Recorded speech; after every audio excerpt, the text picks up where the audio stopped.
नमस्कार। आज के वीडियो में बातचीत होगी प्राइमरी शिक्षा की, प्राइमरी स्कूलों की। पिछले एक हफ्ते 10 दिन में आपने देखा होगा कि देश में प्राइमरी शिक्षा को लेके एक बहस शुरू हुई। राजस्थान में एक जर्जर प्राइमरी स्कूल की छत गिरने से अबोध बालक मौत के मुंह में चले गए। आपने देखा होगा कि उत्तर प्रदेश में प्राइमरी स्कूल्स, जो सरकारी विद्यालय हैं, उनके मर्जर का फैसला योगी सरकार ने लिया। उसमें कहा यह गया कि शिक्षक और छात्र का अनुपात सही करने के लिए यह फैसला किया जा रहा है, शिक्षा की गुणवत्ता को बढ़ाने के लिए यह फैसला किया जा रहा है।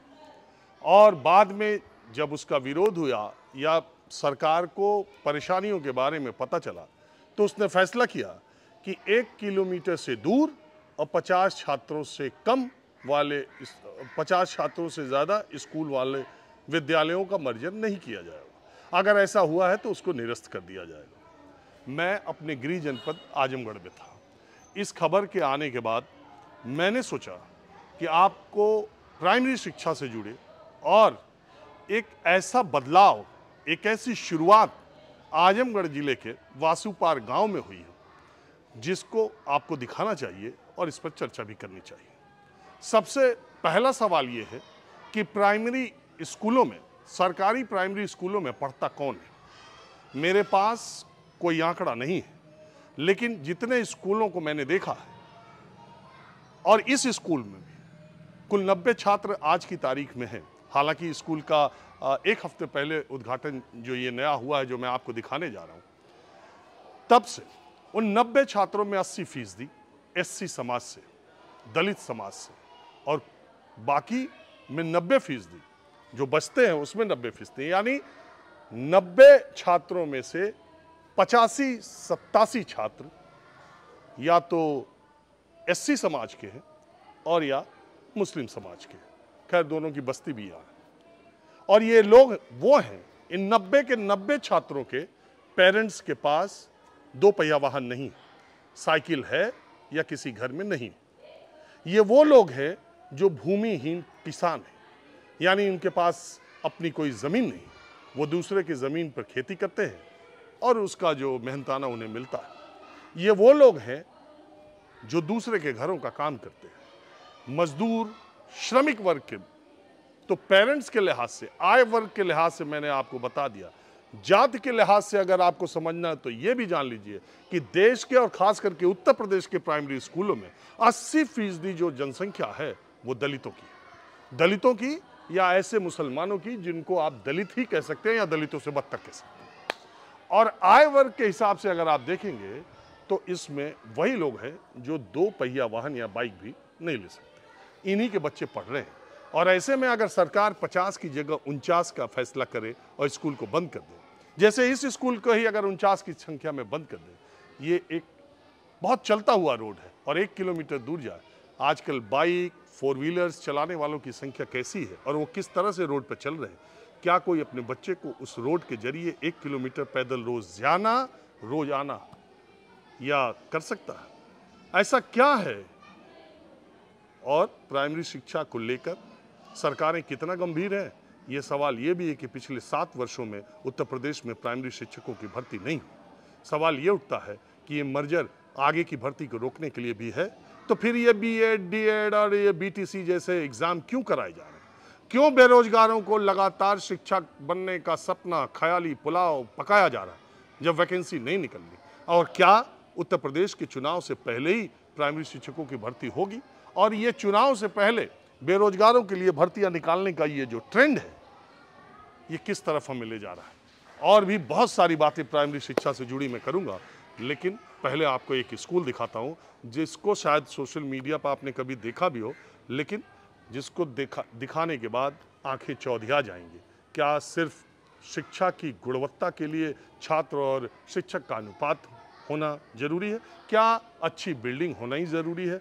क्या घर से नज़दीक विद्यालय होगा तो अच्छी पढ़ाई होगी, दूर होगा तो खराब पढ़ाई होगी, अच्छी पढ़ाई होगी? ये सारे सवालों के जवाब ना है। सबसे पहली बात, स्कूलों के और इस तरह के स्कूलों में पेरेंट्स को आकर्षित करने के लिए। और क्या प्राइमरी स्कूल में गरीबी रेखा से नीचे रहने वाले लोगों के बच्चे ही पढ़ेंगे?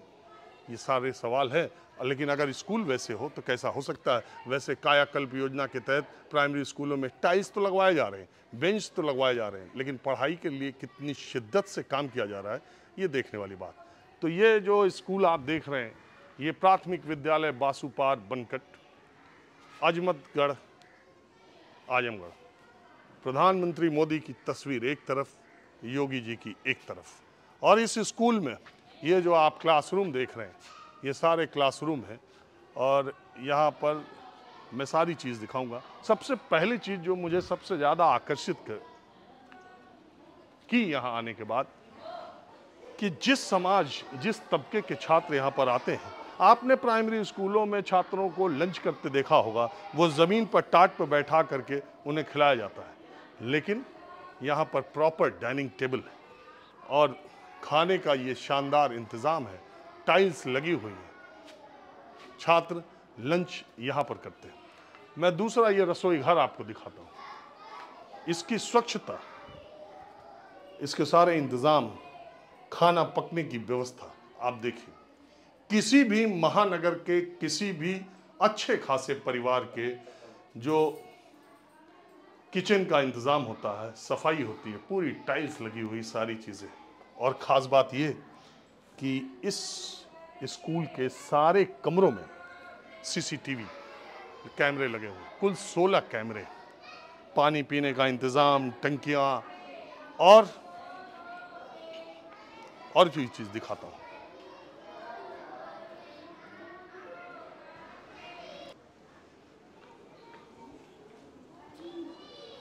ये क्लासरूम है।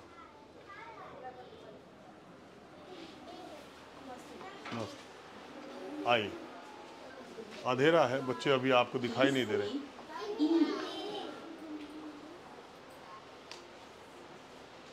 और ये प्रोजेक्टर पर पढ़ाई।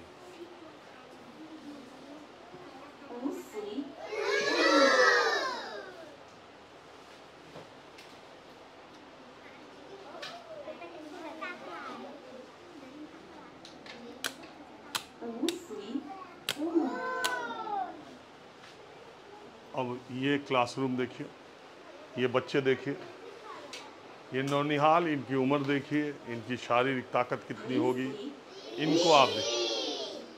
और ये बच्चे अगर 1 किलोमीटर से ज़्यादा या 1 किलोमीटर तक पैदल जा कर के इन्हें जाना हो, इन्हें स्कूल में लाना ही शिक्षकों के लिए एक बहुत बड़ा चैलेंज है। क्योंकि ऐसे परिवारों के लोग, पेरेंट्स अभी उतने जागरूक नहीं है कि बच्चों को 1 किलोमीटर तक छोड़ने जाए। ये बच्चे अपने से 1 किलोमीटर या 2 किलोमीटर, आप इन बच्चों को देख लीजिए। और इम्पोर्टेंट बात, ये पूरा क्लासरूम आप देख सकते हैं, इसका छत देखिए, इसकी दीवारें देखिए।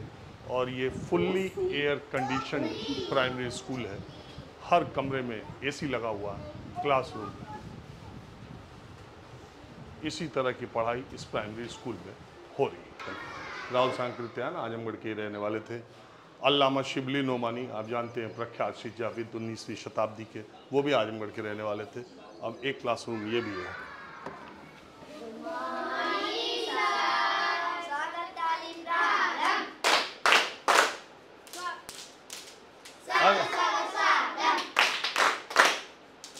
बस करो, बस बस। ये मैडम किस क्लास के बच्चे हैं? सर ये 4th के हैं। 4th के? जी। आप इनकी भी पढ़ाई प्रोजेक्टर से ही आप करते हैं या? प्रोजेक्टर से भी होती है और वैसे भी होती है सर, ब्लैक बोर्ड से, वाइट बोर्ड से। देखिए क्लासरूम पूरा टाइल्स लगा हुआ है।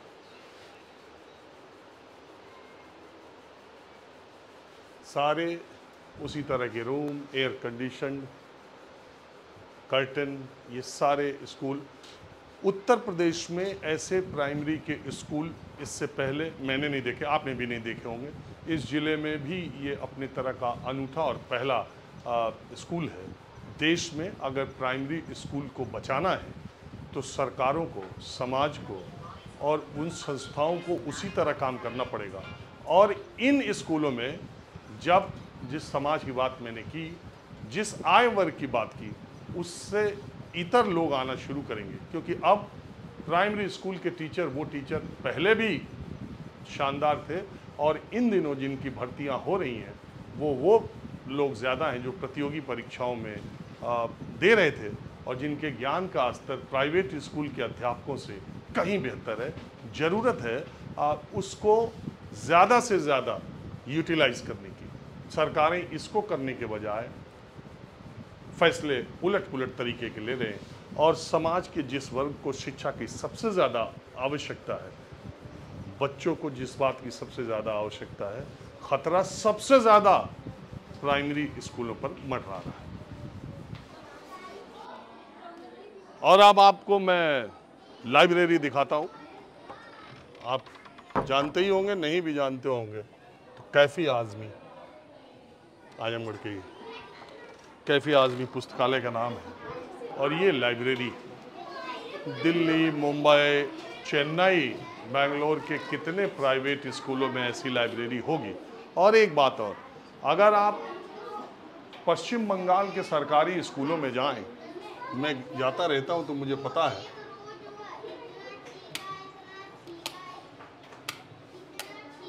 तो मुझे इस बात का पता है, वहाँ के सरकारी स्कूलों में हर क्लासरूम के सामने एक हमारे जो राष्ट्रीय नायक हैं उनका फ़ोटो और उनके बारे में 4 लाइनें। तो प्राइमरी स्कूल में 5 तक पढ़ने वाला बच्चा कम से कम 5 लोगों के बारे में, उनकी जीवनी, उनके योगदान को राष्ट्र के प्रति जानता है। इस स्कूल ने भी एक अच्छी शुरुआत की है, जिसमें जगदीश चंद्र बोस, विक्रम साराभाई, सलीम अली, बीरबल साहनी, सीवी रमन, बाल गंगाधर तिलक, स्वामी विवेकानंद, सुभाष चंद्र बोस, सरदार पटेल, डॉक्टर यानी सारे वो आप देखिए, मुंशी प्रेमचंद, राजेंद्र प्रसाद, सारे उन राष्ट्रीय नायकों के फोटो यहाँ पर लगे हुए हैं, जिन लोगों ने देश के योगदान में, देश में के विकास में, निर्माण में अपनी भूमिका निभाई। ये देखिए,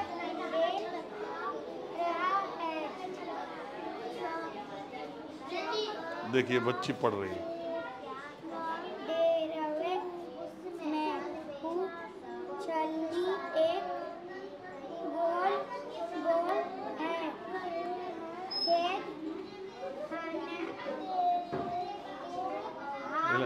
और अब ये स्कूल 10 दिन पहले ही उद्घाटन इसका जो हुआ है, बच्चों को लैपटॉप पर बैठ के वो खेलें, कुछ भी करें, थोड़ा थोड़ा इंस्ट्रक्शन के साथ। ये लैपटॉप भी यहाँ बच्चों के लिए यहाँ पर है।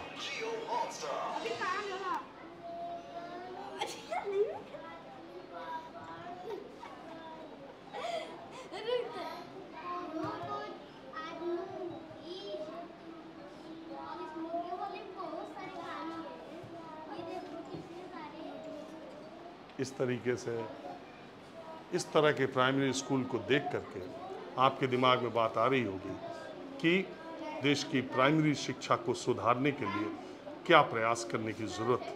अगर इस तरह के laptop, air condition library, classroom, इस तरह के भोजन की व्यवस्था, डाइनिंग टेबल, किचन, तो कौन ऐसा, और सबसे बड़ी बात, शिक्षकों का स्तर प्राइवेट से कहीं ज़्यादा है, तो कौन ऐसा पेरेंट होगा आसपास का जो यहाँ पढ़ाना नहीं चाहेगा।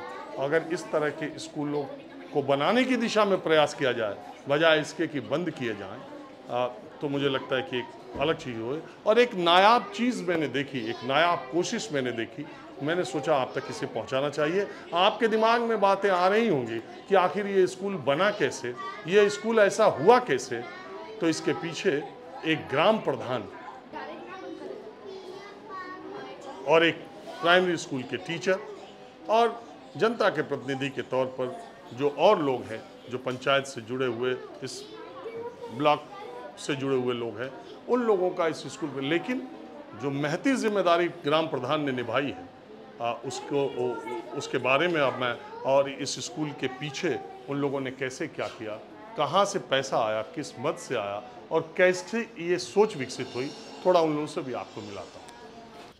तो अब आपके दिमाग में ये बात घूम रही होगी इतना देर देखने के बाद कि इस विद्यालय का कायाकल्प ऐसा कैसे हुआ, जब देश के प्राइमरी शिक्षा पर इतनी चर्चा चल रही है, जब मैंने जैसा कहा छत ही गिर जा रही है और बच्चों की मौत हो जा रही है, वैसे में इतना शानदार स्कूल बना तो कैसे बना, और वो कौन से प्रिंसिपल, प्रधान और इस ब्लॉक के ब्लॉक प्रमुख वो कौन से लोग हैं, उनकी सोच क्या थी, कैसे बना।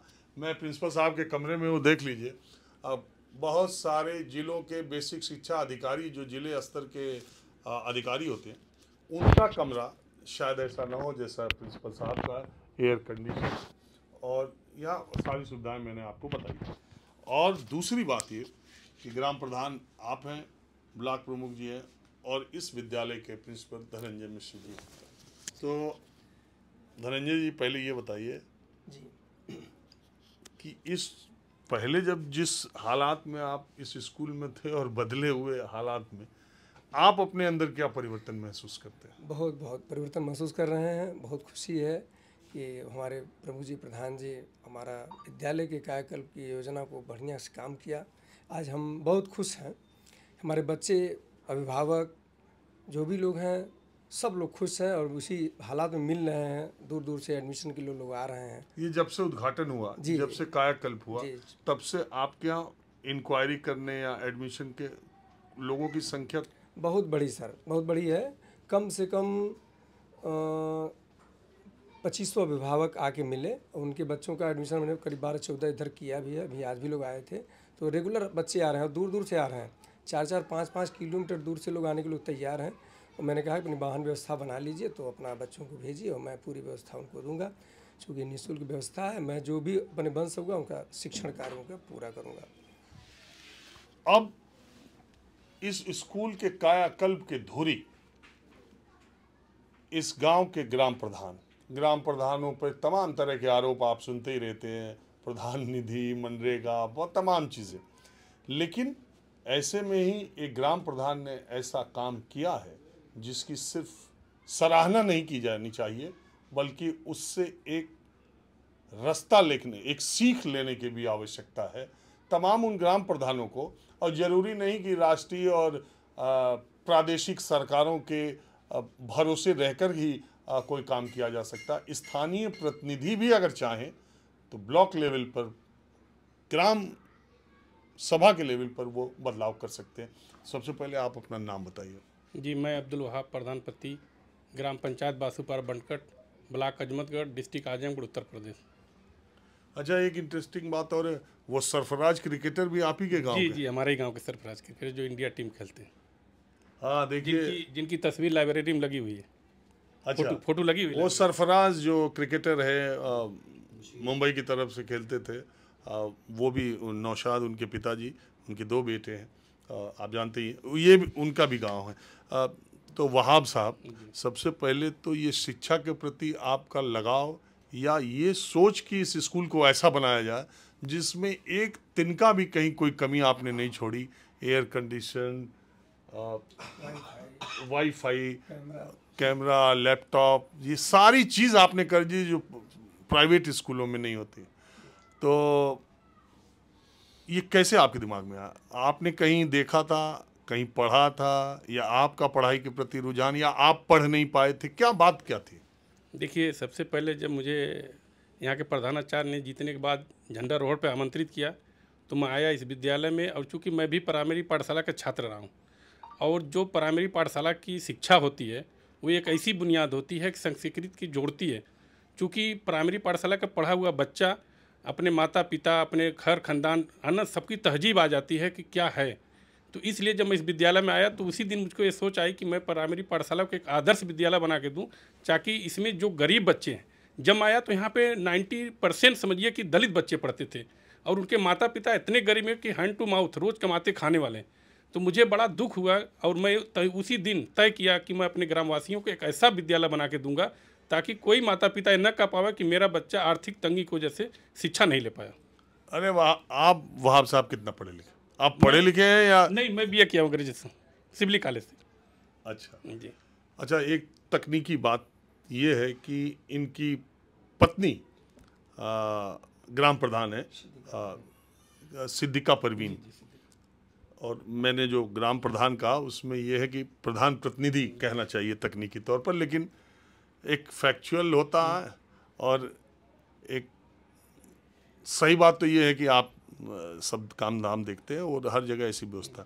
तो मैं आपसे ये जानना चाह रहा हूँ कि बजट के लेवल पे जैसे बहुत सारे लोग जो हमारा कार्यक्रम देख रहे हैं वो सोच रहे होंगे कि लाखों रुपए लगे, प्रधान जी कहाँ से ले आए?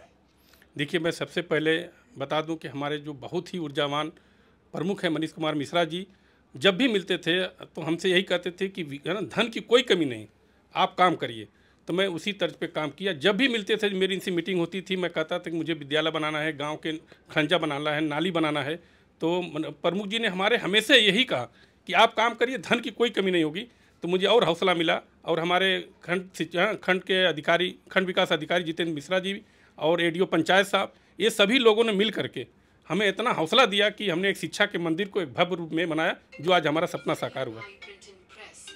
और बहुत सारे लोग ये भी मानते हैं कि शिक्षा के प्रति मुसलमानों में और एक मुस्लिम प्रधान ने शिक्षा का ऐसा मंदिर बनाया। हालांकि आजमगढ़ के मुसलमानों के बारे में बात नहीं की जा सकती कि अल्लामा शिबली नोमानी यहाँ खुद ही रहे, लेकिन ये भी एक सवाल है। और यहाँ जो आपके गांव में पॉपुलेशन है वो दलितों की और मुसलमानों की, गरीब मुसलमानों की ज़्यादा है, तो उनमें आपको लगता है कि इस स्कूल से पढ़ाई का? देखिए, मैं बता दूं, जैसा कि हमारे पैगंबर साहब ने कहा था कि शिक्षा हासिल करने के लिए अरब से चीन तक भी जाना पड़े तो आपको जाना चाहिए। तो उसी कड़ी में, है ना, मैंने देखिए जितने हमारे रूम हैं, हमारे यहाँ के महापंडित राहुल शंकर कच्छ के नाम से एक रूम बनाया, अल्लामा शिबली नोमानी के नाम से बनाया। हमने एक लाइब्रेरी दी है कैफी आजमी साहब के नाम से। हमारे यहाँ के गोगा साहब, भिखा साहब थे जिनको काले पानी की सज़ा दिया था अंग्रेजी, हमने उनके नाम से बनाया। तो मैं भी तो एक मुसलमान हूँ इसी देश की, यही तो हमारे गंगा जमनी तहजीब इस देश की है। ये तो बंटवारा अलग तरीके से हो गया ना। जिस दिन हमारा सभी समाज शिक्षित हो जाएगा तो ये चीज़ें हट जाएंगी। अरे प्रिंसिपल धनंजय मिश्रा, प्रमुख मनीष मिश्रा, प्रधान वहाब, तो यही तो बात है। तो आपका बहुत, आपने बताया नहीं कितना पैसा लगा और निधि कहाँ से लगी? नहीं, मैंने आप पहले ही बताया ना कि हमारे प्रमुख जी जो है बहुत ही, समझिए कि ऊर्जावान प्रमुख हमारे हैं, और ये चूँकि हमेशा संघर्षशील है, हमेशा लगे रहते हैं। जब विद्यालय करीब 1.5 साल से बना रहा हूँ, कम से कम 10 मरतबा देखने आ गए, इतना इनको हौसला रहती है। अब मैं इस इलाके के लोकप्रिय ब्लॉक प्रमुख है मनीष मिश्रा, जो कि सामाजिक गतिविधियों में बहुत एक्टिव भी रहते हैं और मेरे जानने वाले भी हैं। अब इनसे मुझे पहले सबसे इस बात की बधाई कि आपके ब्लॉक में एक ऐसा स्कूल खुला है, बहुत सारे लोग आ रहे हैं। मनीष जी, मेरा सवाल ये है कि आप ब्लॉक प्रमुख हैं, आपके ब्लॉक में बहुत सारे प्राइमरी स्कूल होंगे, फिर इसी विद्यालय पर आपका विशेष स्नेह क्यों रहा? उत्तर प्रदेश सरकार के यशस्वी मुख्यमंत्री आदरणीय योगी जी का और देश के प्रधानमंत्री आदरणीय मोदी जी का इसमें बहुत बड़ा योगदान है। उन्होंने पहले कुर्सी संभालते हुए उन्होंने कहा कि सबसे पहले विकास की कड़ी, जहां हमारा गरीब का बच्चा पढ़ता है, जो भारत की तकदीर और दशा लिखने वाला है। निश्चित रूप से भारत गांव में बसता है। इस गांव वाले भारत में उन्होंने सबसे पहले आदरणीय योगी जी ने, मैं जिस दिन चुन के आया उसी दिन एक फरमान में चिट्ठी पढ़ा कि पूरे प्राथमिक विद्यालयों को कायाकल्प करके बाउंड्री वाल, 4 दीवारी, टाइल्सीकरण, जहां हम कभी हम लोग 10 साल 20 साल पहले छत चूती थी, छत गिर जाता था, अन्य प्रदेशों में छत भी गिर जाती है, लेकिन उत्तर प्रदेश के यशस्वी मुख्यमंत्री ने संकल्प लिया कि हम सारे प्राथमिक विद्यालयों को एक मॉडल विद्यालय बनाएंगे। हमारा ये पूछना है कि आपके 159 प्राइमरी विद्यालय हैं इस ब्लॉक में, फिर यही विद्यालय ऐसा क्यों बन पाया, इस और नहीं बन पाए, इसका कारण क्या? 159 विद्यालयों में जो हमारे सरकार के पैरामीटर मानक थे, टाइल्सीकरण, बाउंड्री, ऐसा क्यों नहीं बना? और अभी आज के डेट में हमारे पास कम 15-20 प्रधान जो हमारे एक्टिव हैं, वो प्रधान आज लगे हैं कि अपने प्राथमिक विद्यालयों को इसी मॉडल बनाया जाए। अब्दुल वहाब साहब की एक और अच्छी बात थी कि ये थोड़ा लगनशील थे, इनके अंदर वो शिक्षा की जागृति थी कि अपने गांव का, हमने पहली बैठक में कहा कि तो विकास की कड़ी में नाली, खड़ंजा, सीसी रोड हो सकता है, लेकिन सबसे पहले जहां गरीब का बच्चा पढ़ता अपने गांव के विकास के लिए, जितने जनप्रतिनिधि हैं, अगर विकास का मॉडल बनाना है तो शिक्षा को विकास का मॉडल बनाइए। उसी के तहत अब्दुल वहाब जी ने इनके दिमाग में बैठा और इन्होंने उसी दिन से काम चालू कर दिया और आज ये एक मॉडल के रूप में दिखाए। अब आज इनका देखने के बाद हमारे ख्याल से जितने देश के या प्रदेश के प्रधान होंगे या जनप्रतिनिधि होंगे, उनके अंदर भी एक भावना आएगी। इसको एक मॉडल बनाया गया कि देश में शिक्षा की जननी, जहाँ आप इतना जमीनी स्तर पर रहते हैं, सामाजिक, आप ये क्या मानते हैं कि प्राइमरी स्कूल जो है ये सिर्फ बिल्डिंग से या शिक्षकों की भर्ती से, वो तो भर्ती हो भी नहीं रही, ये क्या बिल्डिंग से और ये सारे इंफ्रास्ट्रक्चर से इसका सुधार, अगर आमूलचूल शिक्षा की गुणवत्ता लाने की बात हो, क्या आप सोचते हैं कि क्या क्या और होना चाहिए? और क्या आपको ऐसा लगता है कि प्राइमरी स्कूल पैसा की बर्बादी है सरकारी? नहीं, प्राइमरी स्कूल पैसे की बर्बादी नहीं है। प्राइमरी स्कूल में जितने शिक्षक हैं वो टेंड शिक्षक आते हैं और सरकार की परीक्षाओं के पास करके वो बीएड बीटीसी का कर करके कैसे बनाया जा सकता है? बेहतर सरकार का और सारे जनप्रतिनिधियों का जब सारे पक्ष विपक्ष एक साथ बैठ के, और अगर वाकई में विकास करना चाहिए तो सबको एक साथ मिलकर इस मंदिर को बनाने की जरूरत है पूरे देश। वहाब साहब, आपको क्या लगता है कि बिल्डिंग से ही हो जाएगा या शिक्षा की गुणवत्ता? क्योंकि देखिए, मूल बात स्कूल में शिक्षा है, उसको बेहतर बनाने के लिए आप क्या समझते हैं कि प्राइमरी स्कूलों को बंद करना कोई उपाय है, या पैसा उसमें, और या टाइल्स लगा देने से हो जाएगा, ये आपके एसी लगा देने से हो जाएगा? क्या मूल चीज़ आप महसूस करते हैं क्या होना चाहिए? नहीं, देखिए, जो भी प्राइमरी विद्यालय का ग्राफ गिरा उसमें गांव के मुखिया और पेरेंट्स की बहुत बड़ी कमी थी। क्योंकि जब वही पेरेंट्स प्राइमरी कॉन्वेंट में अपने बच्चे का दाखिला कराते हैं तो सुबह उठते ही उनकी टिफ़िन नाश्ता सब कुछ तैयार करके उनको भेजते हैं।